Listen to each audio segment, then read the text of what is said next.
Today, systematic quality checks at every production stage have become an important part of advanced materials manufacturing processes.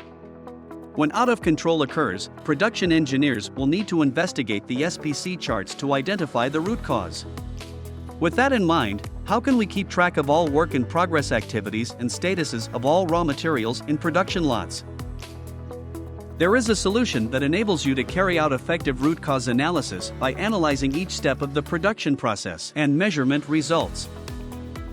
The solution here is the Work-in-Progress plugin, or WIP for short.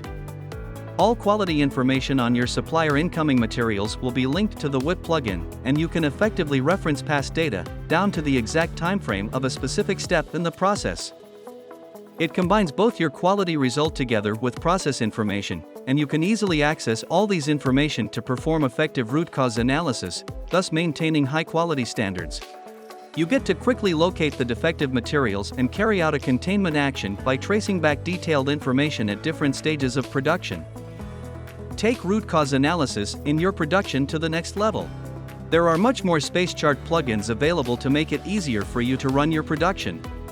Have the WIP plugin solution integrated with LineWorks SPACE system and unleash its full capabilities. Want to learn more? Let's get in touch. Visit camline.com. Work smarter. Achieve more.